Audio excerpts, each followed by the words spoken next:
नमस्कार दोस्तों, एक बार फिर से स्वागत है आपका हमारे YouTube channel Pandey study centre में। आशा करता हूँ आप लोग सब अच्छे होंगे और काफ़ी अच्छी आपकी स्टडी भी चल रही होगी। तो आज की वीडियो दोस्तों कंप्यूटर पे रहने वाली है। एक इस बुक में बहुत ही अच्छे नोट्स जो है कंप्यूटर के दिए गए हैं। एक वीडियो में पहले इस बुक की मैंने अपलोड करी हुई है दोस्तों, जिसमें हमने यहाँ पे कंप्यूटर का परिचय, ठीक है, ये कंप्यूटर का परिचय और कंप्यूटर की पीढ़ियाँ हमने यहाँ पे देखी थी। अगर वो वीडियो आपने वॉच नहीं करी है तो उसको ज़रूर से वॉच करें। मैं डिस्क्रिप्शन में लिंक दे दूंगा वीडियो का, वहाँ से आप ज़रूर से उसको वॉच करें, ठीक है। तो हमने यहाँ पे कंप्यूटर की पीढ़ियाँ तक देख लिया था। अब हम यहाँ पे देखेंगे दोस्तों कंप्यूटर का जो वर्गीकरण है उसको देखेंगे, ठीक है। अगर चैनल में नए हैं तो चैनल से जुड़ जाएँ और अपने स्टडी करने वाले दोस्तों के साथ भी वीडियो ज़रूर से शेयर करें दोस्तों। तो कंप्यूटर का वर्गीकरण आज देखते हैं। तो कंप्यूटरों को उनकी रूपरेखा, कामकाज, उद्देश्यों या प्रयोजनों आदि के आधारों पर विभिन्न वर्गों में विभाजित किया जाता है। तो यहाँ पे आकार के आधार पर कंप्यूटर के प्रकार देखते हैं दोस्तों। तो आकार के आधार पर कंप्यूटर के कितने प्रकार होते हैं? तो 4 प्रकार होते हैं दोस्तों, ठीक है। तो यहाँ पे देखेंगे डिटेल में। तो एक तो होता है माइक्रो कंप्यूटर, ठीक है। एक कौन सा होता है? Micro computer. तो माइक्रो कंप्यूटर होता है, दूसरा मिनी कंप्यूटर होता है, तीसरा मेन फ्रेम कंप्यूटर और चौथा सुपर कंप्यूटर, ठीक है। तो माइक्रो कंप्यूटर जो है, माइक्रो कंप्यूटर, ये कंप्यूटर आकार में इतने छोटे होते थे कि इन्हें डेस्क पर सफलतापूर्वक रखा जा सकता था, ठीक है। इन्हें कंप्यूटर ऑन ए चिप कहा जाता है। तो कंप्यूटर ऑन ए चिप, यहाँ पे इम्पोर्टेंट यहाँ पे फैक्ट है, कंप्यूटर ऑन ए चिप किस कंप्यूटर को कहा जाता था? तो माइक्रो कंप्यूटर को कहा जाता था। जैसे पर्सनल कंप्यूटर, पीसी, ठीक है, desktop computer, laptop, tablet computer जो होता है, टैबलेट, ठीक है, पर्सनल डिजिटल असिस्टेंट आदि इस प्रकार के जो होते थे वो माइक्रो कंप्यूटर कहलाते थे, ठीक है। जैसे पर्सनल कंप्यूटर है या फिर पीसी जिसको कहते हैं, डेस्कटॉप कंप्यूटर, लैपटॉप और जैसे टैब होता है, ठीक है। तो ये सारे माइक्रो कंप्यूटर के उदाहरण हैं। अगर ऐसे भी क्वेश्चन बनते हैं ना, कैसे क्वेश्चन सारे यहीं से बनेंगे एग्जाम में, ठीक है। बनेंगे कैसे कि बताइए कि निम्न में से कौन सा एक माइक्रो कंप्यूटर का उदाहरण नहीं है, या फिर माइक्रो कंप्यूटर के उदाहरण कौन कौन से हैं, इस प्रकार से क्वेश्चन बनेंगे। तो दूसरा जो है यहाँ पे मिनी कंप्यूटर। मिनी कंप्यूटर मध्यम आकार के होते थे। इन कंप्यूटरों की कार्यक्षमता तथा कीमत दोनों ही माइक्रो कंप्यूटर की तुलना में अधिक होती थी। तो वो तो होगी ऑब्वियसली। तो इस प्रकार के कंप्यूटरों पर एक या एक से अधिक व्यक्ति एक समय में एक से अधिक कार्य कर सकते थे, ठीक है। तो उससे थोड़ा सा ऊपर यहाँ पे हो जाता है माइक्रो कंप्यूटर से मिनी कंप्यूटर, ठीक है। मिनी कंप्यूटर इनको कहा जाता था, मिनी कंप्यूटर। अब हम तीसरा देखेंगे दोस्तों, मेन फ्रेम कंप्यूटर, ठीक है। मेन फ्रेम कंप्यूटर यहाँ से हम देखेंगे। Main frame computer, main frame computer, ये कंप्यूटर आकार, कार्यक्षमता और कीमत में मिनी तथा माइक्रो कंप्यूटर से अधिक बड़े होते हैं। अतः यह बड़ी कंपनियों तथा बैंकों या सरकारी विभागों में एक केंद्रीय कंप्यूटर के रूप में इनका प्रयोग किया जाता है, जो आजकल के टाइम पे जो हम यूज़ करते हैं दोस्तों, मेन फ्रेम कंप्यूटर का। और चौथा है यहाँ पे सुपर कंप्यूटर। तो सुपर कंप्यूटर, ये कंप्यूटर सर्वाधिक गति, संग्रह क्षमता एवं उच्च विचार वाले होते हैं। इनका आकार एक सामान्य कमरे के बराबर होता है। सुपर कंप्यूटर इनको कहा जाता है दोस्तों। तो सुपर कंप्यूटर का उदाहरण आप यहाँ पे देख सकते हैं। तो आकार के आधार पर यहाँ पे 4 भागों में बांटा जाता है कंप्यूटर को। मतलब 4 प्रकार होते हैं कंप्यूटर के आकार के आधार पर, ठीक है। Micro computer, mini computer, main frame computer और सुपर कंप्यूटर, ठीक है। इतना समझ लिया होगा। अब देखेंगे दोस्तों, कार्य के आधार पर कंप्यूटर को डिवाइड किया गया है, कार्य के आधार पर, ठीक है। तो कार्य के आधार पर 3 प्रकार के कंप्यूटर होते हैं। एक होता है यहाँ पे एनालॉग कंप्यूटर, दूसरा होता है डिजिटल कंप्यूटर, तीसरा होता है दोस्तों हाइब्रिड कंप्यूटर, ठीक है। तो कार्य के आधार पर कंप्यूटर 3 प्रकार के होते हैं, जिनका संक्षिप्त विवरण है यहाँ पे दिया गया है। तो एनालॉग कंप्यूटर, इन कंप्यूटरों का प्रयोग भौतिक मात्राओं जैसे दाब, तापमान, लंबाई, पारे इत्यादि को मापकर उनके परिणाम को अंकों में प्रस्तुत करने के लिए किया जाता है। उनको कहा जाता है दोस्तों एनालॉग कंप्यूटर। तो एनालॉग कंप्यूटर यहाँ पे समझ गए होंगे आप, ठीक है। जैसे दाब, तापमान, लंबाई, पारे इत्यादि को, आप क्वेश्चन बनेगा वहाँ पे, बताइए कि निम्न में से दाब या तापमान को मापने वाला कंप्यूटर कौन सा है? तो एनालॉग कंप्यूटर है। ठीक है, अगला है डिजिटल कंप्यूटर। तो डिजिटल कंप्यूटर, इन कंप्यूटरों का उपयोग अंकों की गणना करने के लिए किया जाता है। अंकों की गणना करने के लिए किया जाता है। ठीक है, तो ये पॉइंट की पॉइंट होते हैं, इनको ध्यान रखना है। अंकों की गणना करने के लिए किया जाता है। आधुनिक युग में जो आज का युग है दोस्तों, प्रयुक्त अधिकतर कंप्यूटर डिजिटल कंप्यूटर की श्रेणी में ही आते हैं। ठीक है, जो आजकल के जब हम यूज़ कर रहे हैं वो डिजिटल कंप्यूटर ही ज़्यादातर मात्रा में यूज किए जाते हैं। तीसरा है यहाँ पे हाइब्रिड कंप्यूटर। ठीक है, तीसरा कौन सा है? Hybrid computer. हाइब्रिड कंप्यूटर उन कंप्यूटरों को कहा जाता है जिनमें एनालॉग तथा डिजिटल दोनों ही कंप्यूटरों के गुण सम्मिलित हों। ठीक है, जिनमें एनालॉग या डिजिटल दोनों ही कंप्यूटरों के गुण मौजूद होते हैं, उनको हाइब्रिड कंप्यूटर कहा जाता है। ठीक है, तो यहाँ पे कार्य के आधार पर हमने देख लिए 3 प्रकार होते हैं, एनालॉग कंप्यूटर, डिजिटल कंप्यूटर और हाइब्रिड कंप्यूटर। अगला है उद्देश्य के आधार पर, यहाँ पे बांटा गया है। उद्देश्य के आधार पर कंप्यूटर 2 प्रकार के होते हैं दोस्तों, जिनका संक्षिप्त विवरण यहाँ पे दिया गया है। तो 2 प्रकार कौन से हैं? एक तो है सामान्य उद्देशीय कंप्यूटर, दूसरा है विशिष्ट उद्देशीय कंप्यूटर। तो सामान्य उद्देशीय कंप्यूटर को पहले देखेंगे। इनके द्वारा दस्तावेज तैयार करने, उन्हें छापने, डाटाबेस बनाने तथा शब्द प्रक्रिया द्वारा पत्र तैयार करने आदि सामान्य कार्य के लिए यहाँ पे प्रयोग किया जाता है सामान्य उद्देशीय कंप्यूटर। ठीक है, छापने, दस्तावेज तैयार करने के लिए छापने, डाटाबेस बनाने, शब्द प्रक्रिया द्वारा पत्र तैयार करने आदि कार्य यहाँ पे इसके कार्य हैं। दूसरा इसका प्रकार है विशिष्ट उद्देशीय कंप्यूटर। तो इनका उद्देश्य अंतरिक्ष विज्ञान, यातायात नियंत्रण, ठीक है, अंतरिक्ष विज्ञान, यातायात नियंत्रण, कृषि विज्ञान, इंजीनियरिंग, भौतिक तथा रासायनिक विज्ञान में शोध, ठीक है, शोध, उपग्रह संचालन इत्यादि क्षेत्रों में इसका प्रयोग किया जाता है विशिष्ट उद्देशीय कंप्यूटर का। ठीक है, तो यहाँ पे हमने उद्देश्य के आधार पर कंप्यूटर को देखा। 2 प्रकार होते हैं, एक होता है सामान्य उद्देशीय कंप्यूटर और दूसरा होता है यहाँ पे विशिष्ट उद्देशीय कंप्यूटर। अगला है कंप्यूटर के घटक। अब इम्पोर्टेंट क्वेश्चन यहाँ से बनते हैं दोस्तों, वीडियो को लास्ट तक जरूर से देखें, आपको निश्चित तौर पे यहाँ पे जरूर से फायदा होगा। तो कंप्यूटर के घटक यहाँ पे देखते हैं। कोई कंप्यूटर चाहे छोटा हो या बड़ा, नया हो या पुराना, उसकी मूल संरचना सदैव एक ही तरह की होती है, वो तो होती है। प्रत्येक कंप्यूटर के 4 मुख्य भाग होते हैं जो यहाँ पे दिए गए हैं। ठीक है, उन्हीं को हम यहाँ पे देखेंगे। तो इनपुट यूनिट, पहली हेडिंग है यहाँ पे इनपुट यूनिट। ठीक है, वे हार्डवेयर होते हैं जो डाटा को कंप्यूटर में भेजते हैं। ठीक है, हार्डवेयर होते हैं जो डाटा को कंप्यूटर में भेजते हैं और यहीं से क्वेश्चन बनते हैं दोस्तों। ठीक है, कौन सा बताइए कि निम्न में से कौन सा इनपुट डिवाइस है, कौन सा आउटपुट डिवाइस है। ठीक है, तो इस प्रकार से क्वेश्चन पूछे जाते हैं। तो बिना इनपुट यूनिट के कंप्यूटर टीवी की तरह दिखने वाली एक ऐसी डिस्प्ले यूनिट हो जाता है। ठीक है, बिना इनपुट यूनिट के, अगर हमारे पास कीबोर्ड नहीं है, माउस नहीं है, ठीक है, ये नहीं है, अगर हम कुछ भी इंक्लूड कर ही नहीं सकते, फिर उसमें हम टीवी की तरह बस देख सकते हैं उसको। ठीक है, तो जिससे उपयोगकर्ता कोई कार्य नहीं कर सकता, जैसे कीबोर्ड, माउस आदि। ठीक है, तो कीबोर्ड क्या है? एक इनपुट डिवाइस है। माउस क्या है? एक इनपुट डिवाइस है। ठीक है, और आउटपुट डिवाइस देखेंगे यहाँ पे। आउटपुट डिवाइस यानी कि जो कंप्यूटर के डाटा को बाहर हम निकालते हैं। ठीक है, तो उसको आउटपुट डिवाइस कहा जाता है। डाटा तथा निर्देशों को परिणाम के रूप में प्रदर्शित करने के लिए जिन यूनिट्स का उपयोग किया जाता है उन्हें आउटपुट यूनिट कहते हैं। जैसे प्रिंटर, अगर हम कोई डाटा अपना प्रिंट कर रहे हैं तो प्रिंटर के जरिए वहाँ प्रिंट होता है। मॉनिटर, ठीक है, मॉनिटर क्या है? ये भी एक आउटपुट डिवाइस है। प्रिंटर क्या है? ये भी एक आउटपुट डिवाइस है। ठीक है, और आगे है सेंट्रल प्रोसेसिंग यूनिट, सीपीयू, जिसको यहाँ पे कंप्यूटर का मस्तिष्क भी कहा जाता है, सीपीयू को। ठीक है, कंप्यूटर में किए जाने वाले सभी कार्य सीपीयू के द्वारा ही किए जाते हैं। अगर आपका सीपीयू बंद हो जाएगा तो कंप्यूटर किसी काम का नहीं है। फिर सीपीयू को कंप्यूटर का मस्तिष्क कहा जाता है।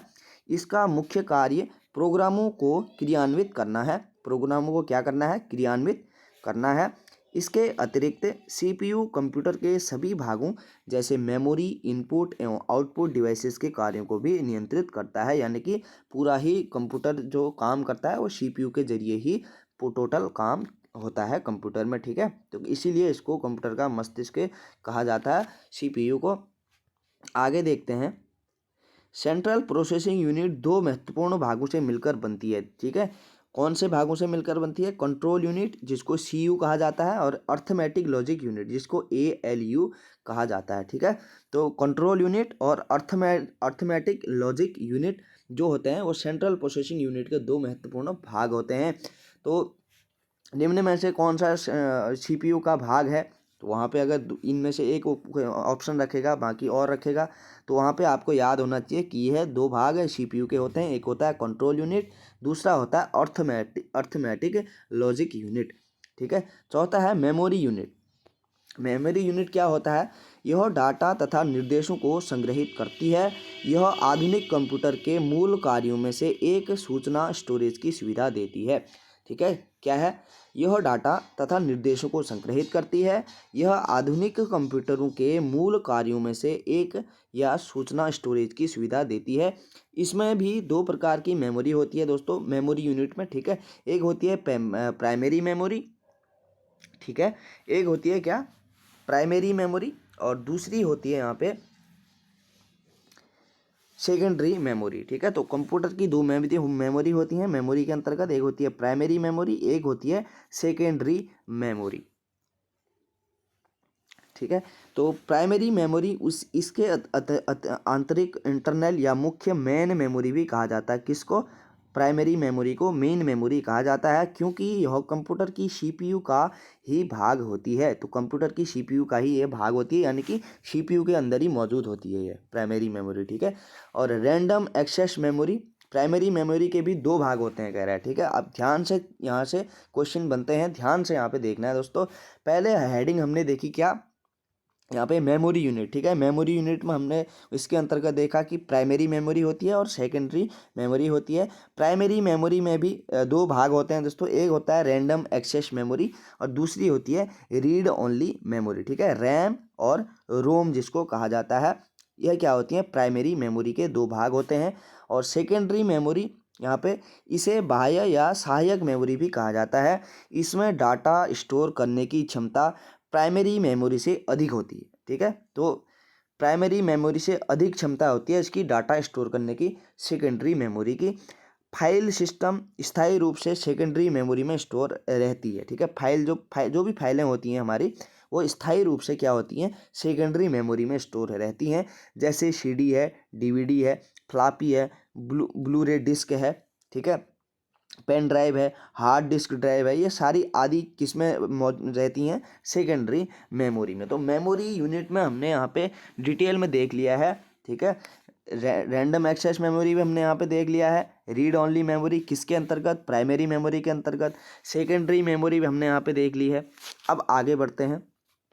अब हैं यहाँ पे दोस्तों मेमोरी की इकाइयाँ। ठीक है, यहाँ से क्वेश्चन पूछे जाते हैं एग्जाम में। कोई भी एग्जाम अगर आप देंगे तो वहाँ पे मैंने पिछली बारी दोस्तों कनिष्ठ सहायक का पेपर हुआ था, वहाँ पे भी ये क्वेश्चन बना था। ठीक है, तो एक बिट क्या होता है? Binary digit. जीरो और एक क्या होता है? एक बिट। ठीक है, बाइनरी डिजिट होते हैं जीरो और एक अंक। ठीक है, और 8 बिट्स बराबर एक बाइट बराबर 2 निब्बल होता है। ठीक है, ये स्टार्टिंग है यहाँ से। ठीक है, 8 बिट्स बराबर एक बाइट बराबर 2 निब्बल होता है। 1024 बाइट्स जब होते हैं दोस्तों, 1024 बराबर बाइट्स बराबर 1 किलोबाइट होता है, यानी कि 1 KB। ठीक है, 1 KB 1024 KB 1000 KB बराबर 1 मेगाबाइट होता है, यानी कि 1 MB होता है। 1024 किलोबाइट जब होंगे तो अब यहाँ पे बनेगी 1 MB। अब 1024 MB बराबर 1 गीगाबाइट होता है, यानी कि 1 GB। ठीक है, इंटरनेट करवाते हैं ना हम फ़ोन में, 1 GB क्या होता है? 1024 जब MB मिलती है तब जाके 1 गीगाबाइट बनती है। उसके बाद है 1024 गीगाबाइट बराबर क्या होता है? 1 टेराबाइट, यानी कि 1 TB होता है। ठीक है, तो इतना हमने देख लिया है, यहाँ से पूछा जाता है। ठीक है, क्वेश्चन तो याद करके चलना है। क्वेश्चन बनेगा वहाँ पे कि एक 1 मेगाबाइट किससे मिलकर बनता है, तो नीचे आपके ऑप्शन दिए होंगे वहाँ पे, तो आपको ये चीज़ें ध्यान रखनी है। अगला है दोस्तों हार्डवेयर। ठीक है, हार्डवेयर कंप्यूटर के वे भाग जिन्हें हम आँखों से देख सकते हैं और हाथ से स्पर्श कर सकते हैं। अर्थात यांत्रिक, विद्युत तथा इलेक्ट्रॉनिक भाग, कंप्यूटर का जो इलेक्ट्रॉनिक भाग है कंप्यूटर हार्डवेयर के नाम से जाने जाते हैं। ठीक है, जो भी अर्थात यांत्रिक, विद्युत तथा इलेक्ट्रॉनिक जो भाग है वो कंप्यूटर का हार्डवेयर कहा जाता है उसको।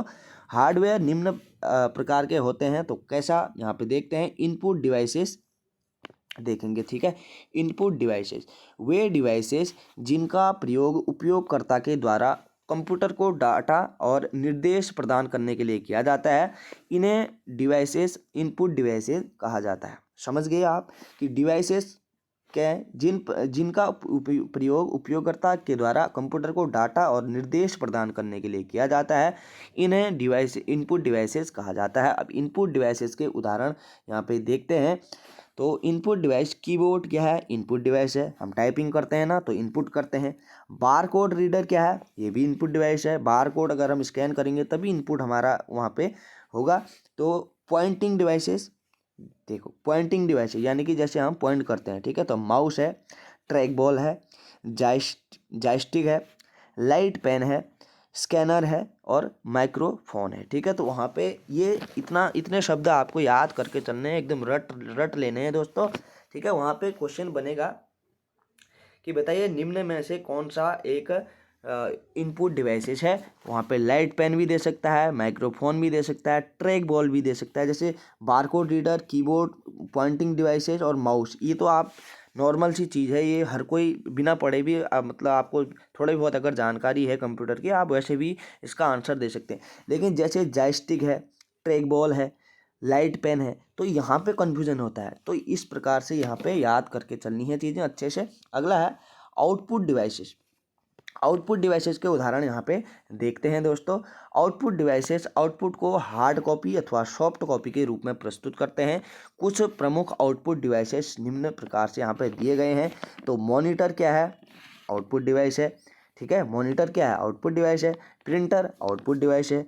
प्लाटर क्या है, आउटपुट डिवाइस है। स्पीकर क्या है, आउटपुट डिवाइस है, आवाज़ आती है स्पीकर से तो आउटपुट ही हुआ।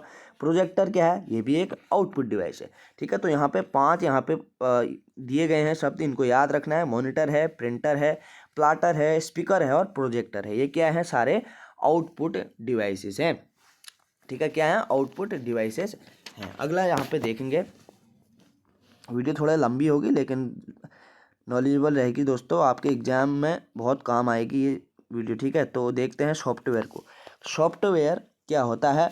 सॉफ्टवेयर प्रोग्रामिंग भाषा में लिखे गए निर्देशों अर्थात प्रोग्रामों की वह श्रृंखला है जो कंप्यूटर सिस्टम के कार्यों को नियंत्रित करता है। जो कंप्यूटर सिस्टम के कार्यों को नियंत्रित करता है कौन, सॉफ्टवेयर। बताइए कि निम्न में से कौन सा एक कंप्यूटर के सिस्टम के कार्यों को नियंत्रित करता है। हार्डवेयर, सॉफ्टवेयर, कुछ भी डाल देगा वहाँ पे, तो यही पॉइंट तो बनते हैं ना। तो तथा कंप्यूटर के विभिन्न हार्डवेयरों के बीच समन्वय स्थापित करता है। ठीक है, कंप्यूटर के जो विभिन्न हार्डवेयर हैं जिसको हम छू सकते हैं। ठीक है, तो हार्डवेयरों के बीच समन्वय स्थापित करता है सॉफ्टवेयर, कॉम्बिनेशन बनाता है। तो सॉफ्टवेयर को 2 प्रमुख भागों में विभाजित किया जाता है। देखते हैं, एक होता है दोस्तों सिस्टम सॉफ्टवेयर और दूसरा होता है एप्लीकेशन सॉफ्टवेयर। ठीक है, यहाँ से भी क्वेश्चन बनता है। तो सिस्टम ऑफ सॉफ्टवेयर देखते हैं पहले। जो प्रोग्राम कंप्यूटर को चलने, उसको नियंत्रित करने, उसके विभिन्न भागों की देखभाल करने तथा उसकी सभी क्षमताओं का अच्छे से अच्छा उपयोग करने के लिए लिखे जाते हैं, उनको सम्मिलित रूप में सिस्टम सॉफ्टवेयर कहा जाता है। समझ गए, जो प्रोग्राम कंप्यूटर को चलाने, ठीक है, कंप्यूटर का संचालन करने, उसको नियंत्रित करने, उसके विभिन्न भागों की देखभाल करने तथा उसकी सभी क्षमताओं का अच्छे से अच्छा उपयोग करने के लिए लिखे जाते हैं, उनको सम्मिलित रूप से सिस्टम सॉफ्टवेयर कहा जाता है। सिस्टम सॉफ्टवेयर देख लिया। अगला है एप्लीकेशन सॉफ्टवेयर। एप्लीकेशन सॉफ्टवेयर क्या होता है। एप्लीकेशन सॉफ्टवेयर उन प्रोग्रामों को कहा जाता है जो हमारा वास्तविक कार्य कराने के लिए लिखे जाते हैं, जैसे कार्यालय के कर्मचारियों की वेतन गणना, सभी लेन देन तथा खातों का हिसाब किताब रखना। ठीक है, विभिन्न प्रकार की रिपोर्ट छापना, स्टॉक की स्थिति का विवरण देना और पत्र दस्तावेज तैयार करना, ये सारे क्या हैं, एप्लीकेशन सॉफ्टवेयर हैं। ठीक है, एप्लीकेशन सॉफ्टवेयर। अब एप्लीकेशन सॉफ्टवेयर, अब बताइए कि निम्न में से कौन सा एप्लीकेशन सॉफ्टवेयर है, कौन सा यहाँ पे सिस्टम सॉफ्टवेयर है। ऐसे ही क्वेश्चन पूछते हैं वहाँ पे। तो एक्सेल है, पावर पॉइंट है, MS वर्ड है, MS ऑफिस है, ये सारे क्या हैं, एप्लीकेशन सॉफ्टवेयर हैं।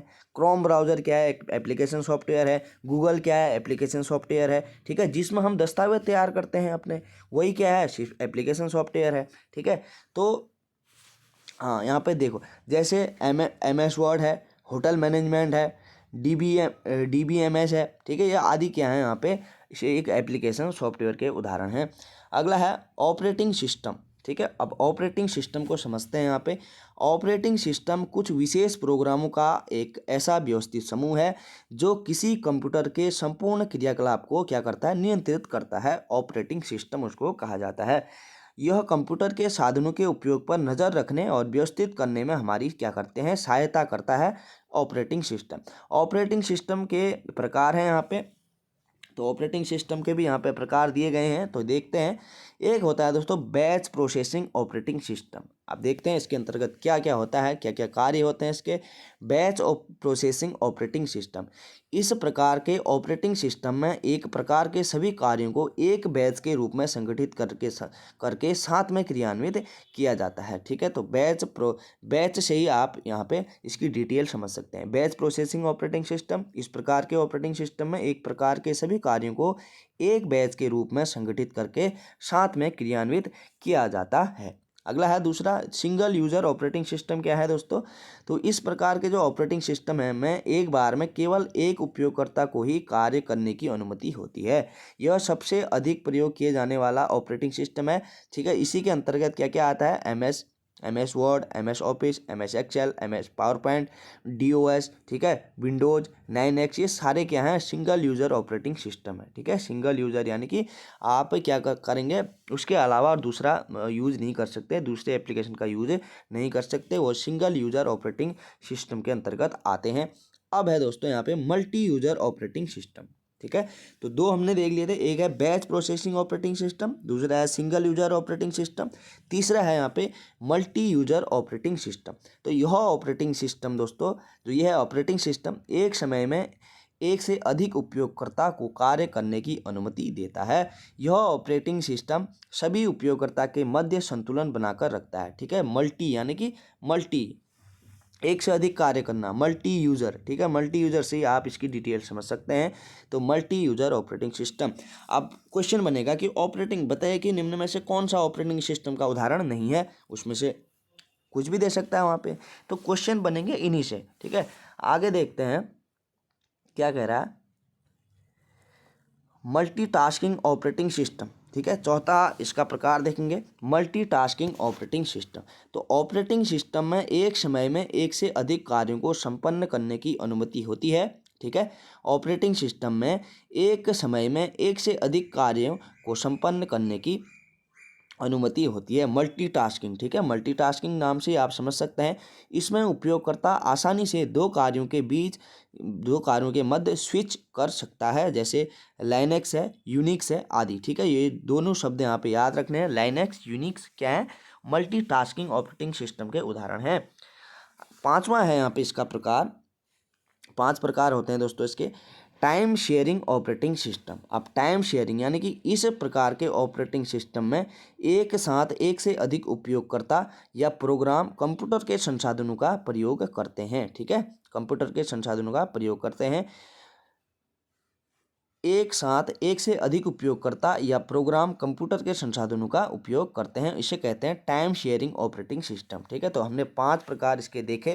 पहला देखा हमने बैच प्रोग्रामिंग ऑपरेटिंग सिस्टम, दूसरा देखा हमने सिंगल यूजर ऑपरेटिंग सिस्टम, तीसरा देखा मल्टी यूजर ऑपरेटिंग सिस्टम। ठीक है, चौथा देखा हमने मल्टी टास्किंग ऑपरेटिंग सिस्टम, पांचवा देखा हमने टाइम शेयरिंग ऑपरेटिंग सिस्टम। तो 5 प्रकार इसके हमने देखे, किसके, ऑपरेटिंग सिस्टम के। अब ऑपरेटिंग सिस्टम से अगर क्वेश्चन बनेगा तो यही बनेगा कि इसका प्रकार ही पूछेगा। ठीक है, इसके अंतर्गत भी पूछ सकता है। ठीक है, इसके क्या कार्य हैं, बताइए कि निम्न में से कौन सा एक सिंगल यूजर ऑपरेटिंग सिस्टम का कार्य है, बताइए कि निम्न में से कौन सा एक बैच प्रोसेसिंग ऑपरेटिंग सिस्टम का कार्य है। ठीक है, इस प्रकार से क्वेश्चन बनेंगे, तो ध्यान से चीज़ें देखनी है दोस्तों, कोई भी क्वेश्चन वहाँ पे आपका मिस नहीं होना चाहिए, मेरी यही कोशिश रहेगी। तो कंप्यूटर की भाषा, आप देखते हैं कंप्यूटर की भाषा। कंप्यूटर हमारी सामान्य बोलचाल की भाषाओं में लिखे गए प्रोग्राम को नहीं समझ सकता। ठीक है, इसके लिए प्रोग्राम विशेष प्रकार की भाषाओं में लिखे जाते हैं। इन भाषाओं को कंप्यूटर की प्रोग्रामिंग भाषाएं कहते हैं। प्रोग्रामिंग भाषाएं निम्न प्रकार की होती हैं। अब नीचे देखते हैं दोस्तों किस प्रकार की होती हैं। निम्न स्तरीय भाषाएं, पहला यहाँ पे देखेंगे निम्न स्तरीय भाषाएं। तो निम्न स्तरीय भाषाओं के अंतर्गत दोस्तों इसके दो प्रकार हैं। ठीक है, एक है मशीनी भाषा, मशीनी जो भाषाएं होती हैं, दूसरी हैं असेंबली भाषाएं। आप देखते हैं क्या है दोस्तों। तो निम्न स्तरीय भाषाएं ऐसी प्रोग्रामिंग भाषाएं हैं जो कंप्यूटर की आंतरिक कार्यप्रणाली के अनुसार बनाई गई हैं। इनमें प्रोग्राम लिखने वाले व्यक्ति को कंप्यूटर की आंतरिक कार्यप्रणाली का ज्ञान होना आवश्यक है। और निम्न स्तरीय भाषाओं को भी दो वर्गों में यहाँ पे बांटा गया है। देखते हैं कौन कौन से यहाँ पे भागों में बांटा गया है। तो पहला है यहाँ पे मशीनी भाषाएं। कंप्यूटर केवल बाइनरी अंकों 0 और 1 के माध्यम से दिए गए निर्देशों को ही समझ सकता है। ठीक है, तो यहाँ पे कंप्यूटर केवल बाइनरी अंकों 0 और 1 के माध्यम से दिए गए निर्देशों को ही समझ सकता है। इन बाइनरी अंकों से बनी प्रोग्रामिंग भाषाओं को मशीनी भाषा कहा जाता है। ठीक है, पहला प्रकार देख लिया। दूसरा देखेंगे असेंबली भाषाएं। तो असेंबली भाषाएं क्या होती हैं? ये ऐसी प्रोग्रामिंग भाषाएं होती हैं दोस्तों जो पूरी तरह मशीनी भाषाओं पर आधारित होती हैं। ठीक है, पूरी तरह क्या होती हैं? मशीनी भाषाओं पर आधारित होती हैं, परंतु इनमें 0 और 1 की श्रृंखलाओं के स्थान पर अंग्रेजी के अक्षरों और कुछ गिने चुने शब्दों को कोड के रूप में यहाँ पे प्रयोग किया जाता है। इन कोड को निमोनिक कोड कहा जाता है। तो निमोनिक कोड किसको कहा जाता है? असेंबली भाषा के अंतर्गत। ठीक है, 0 और 1 की श्रृंखलाओं के स्थान पर अंग्रेजी के अक्षरों और कुछ गिने चुने शब्दों को कोड के रूप में प्रयोग किया जाता है। इसे क्या कहा जाता है दोस्तों? इस कोड को निमोनिक कोड कहा जाता है। क्या कहा जाता है? Mnemonic code. अगला है मध्यम स्तरीय भाषाएं। मध्यम स्तरीय भाषाएं, ये भाषाएं निम्न स्तरीय तथा उच्च स्तरीय भाषा के मध्य पुल या ब्रिज का कार्य करती हैं। ठीक है, पुल का कार्य करती हैं। ठीक है, अगला है उच्च स्तरीय भाषाएं। उच्च स्तरीय प्रोग्रामिंग भाषाओं में अंग्रेजी के कुछ चुने हुए शब्दों और साधारण गणित में प्रयोग किए जाने वाले चिन्हों का प्रयोग किया जाता है। उदाहरण के लिए बेसिक है, कोबोल है, फोर्ट्रॉन है, ये सारी कैसी भाषाएं हैं? उच्च स्तरीय भाषा हैं। अब बताइए कि निम्न में से कौन सी उच्च स्तरीय भाषा है, कौन सी मध्यम स्तरीय भाषा है, कौन सी यहाँ पे मशीनी भाषा है। इस प्रकार से क्वेश्चन पूछे जाएंगे। ठीक है, अगला यहाँ पे देखते हैं क्या कह रहा है। Microsoft office. ठीक है, माइक्रोसॉफ्ट ऑफिस को अब हम यहाँ पे देखेंगे, कवर करेंगे। तो माइक्रोसॉफ्ट ऑफिस का आविष्कार दोस्तों वर्ष 1988 में माइक्रोसॉफ्ट कंपनी, जो अमेरिका की कंपनी है दोस्तों, उसने यहाँ पे किया था। माइक्रोसॉफ्ट ऑफिस का आविष्कार कब किया था? 1988 में। माइक्रोसॉफ्ट कंपनी कहाँ की है? अमेरिका की कंपनी है। मुख्य रूप से यह एक पैकेज है दोस्तों जो विभिन्न प्रकार के सॉफ्टवेयर के संगठन से बना है। ये सॉफ्टवेयर किसी कार्यालय या किसी स्कूल आदि में विशेष रूप से प्रयोग किए जाते हैं। ठीक है, इसलिए इसका नाम MS ऑफिस रखा गया है। MS office. ठीक है, जो भी हम कार्य करते हैं MS ऑफिस में तो करते हैं ना। कोई भी हम अगर पोस्टर भी बना रहे हैं, ठीक है, किसी चीज़ का, तो MS ऑफिस में ज़्यादातर हम उसका यूज़ करते हैं। अगर डाटा की बात आती है दोस्तों, तो डाटा को हम ज़्यादातर क्या करते हैं? एक्सेल में हम वहाँ पे बनाते हैं। डाटा के लिए एक्सेल ही यहाँ पे क्या है, एक ईजी रहता है। MS ऑफिस में हम पोस्टर हो गया, कोई इन्फॉर्मेशन है आपको, ठीक है, तो कोई पोस्टर बनाना है तो उसके लिए हम MS ऑफिस का प्रयोग करते हैं।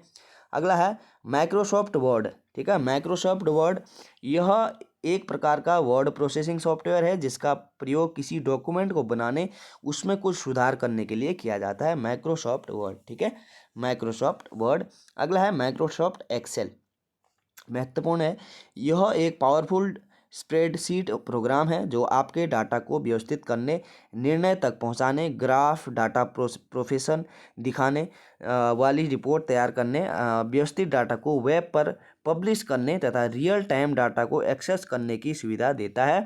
ठीक है, इसमें वर्कशीट के समूह को वर्कबुक कहा जाता है। वर्कशीट के समूह को वर्कबुक कहा जाता है। अगला है माइक्रोसॉफ्ट पावर पॉइंट, ठीक है, माइक्रोसॉफ्ट पावर पॉइंट। तो power point MS office package के अंतर्गत एक सॉफ्टवेयर है। MS ऑफिस पैकेज के अंतर्गत एक सॉफ्टवेयर है, ठीक है, Microsoft PowerPoint. PowerPoint program विभिन्न प्रकार के प्रोजेक्टेशन को सरलता और शीघ्रता से तैयार करने, उन्हें सुधारने, छांटने तथा प्रोटेक्शन का अभ्यास करने में सहायक करता है। अगर दोस्तों ना आपको अगर कंप्यूटर में अगर आप ओनली पढ़ रहे हैं, ठीक है, या मेरी वीडियो आप देख रहे हैं यहाँ पे, तो ऐसे कोई चीज़ें याद नहीं होती। आप प्रैक्टिकली अगर हम जैसे आप कंप्यूटर को देखोगे, ठीक है, माइक्रोसॉफ्ट ऑफिस में आप काम करोगे, पावर पॉइंट में काम करोगे, ठीक है, एक्सेल में आप काम करोगे, तो आपको चीज़ें खुद पता चलने लगेगी, ठीक है, और पढ़ने में भी मज़ा आएगा। क्यों? आपको पहले से पता है, क्यों आपने काम किया हुआ है ना उसमें, तो पढ़ने में फिर आसानी रहेगी। तो कोशिश करें कि आपके पास अगर लैपटॉप कंप्यूटर है तो अच्छी बात है, नहीं है तो आप जाएं कहीं कोचिंग जाएं, वहाँ पे 1 घंटे के लिए, तब भी तो वहाँ पे ज़रूर से देखें, ठीक है। अगला है माइक्रोसॉफ्ट एक्सेस।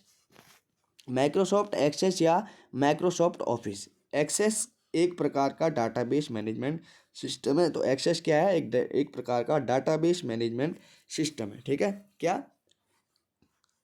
Microsoft Access. आगे देखेंगे MS ऑफिस शॉर्टकट कीज।